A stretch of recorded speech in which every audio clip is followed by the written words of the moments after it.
Winter had been really high paced so far. We'd already had a massive day at Jaws, and I had just finished my 3rd trip to Mavericks within 3 weeks. And this Jaws swell on the 16th was shaping up to be the biggest swell of the season and possibly the first tow day we've had in years.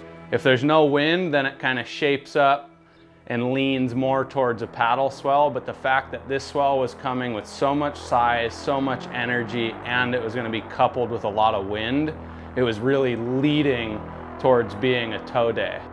A light wind day on Maui is still like 10 to 15 mile an hour winds. That would be like a favorable condition forecast for Jaws. So when you see a lot of wind on the forecast, you can just add 10 or 12 miles an hour on top of whatever those charts are saying. So as a surfer, the wind can greatly hinder your approach into the wave. It puts you at a later point of entry, your positioning becomes a lot different.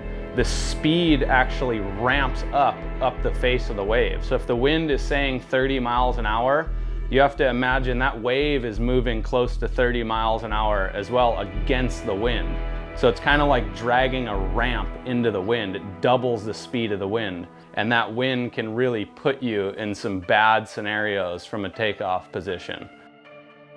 What excites me about tow surfing is it's not a matter of if you're gonna get a big wave, but when. Like, you're going to catch a giant wave when you have the jet ski's assistance and a good driver. And what's so exciting about that is rather than all the focus that goes into positioning and all the details that have to happen to be able to line up one of those waves paddling, a lot of that initial focus shifts over to just performance on the wave. You mix that with the fact that you're not on a 10-foot 4-inch board, you're on like a 5'10", 5'11". So the difference in turns is really dramatic. You know, 10-foot board, everything's slowed down and really drawn out. And when you're on those little tow boards, it's like a Formula One car. You're just pinning it through turns at really high speeds. So we had a delayed start because this swell was aimed at peaking around midday. So I didn't really want to be sitting out there on a boat at dark in the morning, waiting for this swell to start building around 11 or 12. And as the morning kind of settled and a few waves started to break that looked decent, one of my brothers, Sean, went out there to get a few waves before anyone was out.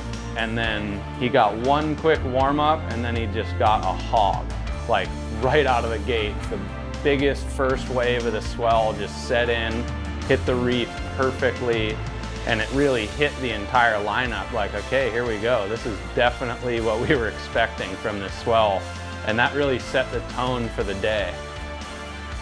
When Sean came in, I had my boards all ready to go and hopped in, and it was almost like riding a bike again. Like you don't even need to think about too much. You just reacquainted with that board, the speed, the foot straps, and then once we got out the back, it felt really natural and comfortable for me to be out there in the lineup on a big day with wind, and I felt really good the entire session. As the day was unfolding, it was really fun to see the way some of the other guys and girls were approaching the lines on the waves and their positioning, and everyone has a different style and a different way they read the waves. So it was really fun to see those subtle differences everyone's doing on their approach and the way they actually surf the waves. And one of the interesting facets to that day was having the tow surfing kind of mix in with the windsurfing, and in the unique dynamic of having windsurfers and tow surfers sharing this session, one set came in that someone had missed a wave earlier in the set towing and then was in a really bad situation in the lineup, and I don't know how he ended up there, but the next wave of the set was way bigger, so he was in a really bad position. And a windsurfer was taking off a little bit deep on a bomb, and this tow surfer got stuck trying to paddle over the wave with his board in the lip and went over backwards. Absolute worst case scenario. And the windsurfer was at the bottom of the wave and I think had him in his peripheral vision and then felt like he didn't have enough momentum to make the wave and jumped off, and it was almost like they met each other at the worst place on one of the biggest waves of the day, and just both got absolutely annihilated on a super violent, ugly fall.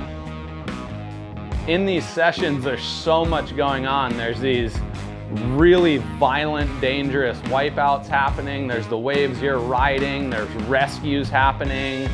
There's, you know, other people moving and motioning for the next set out the back. There's helicopters hovering right above you. There's just a lot of noise happening, I guess. And I think that's what's so fun about surfing Jaws, is when you paddle into a wave or you let go of that tow rope, all that noise just disappears. What you told me was true from a certain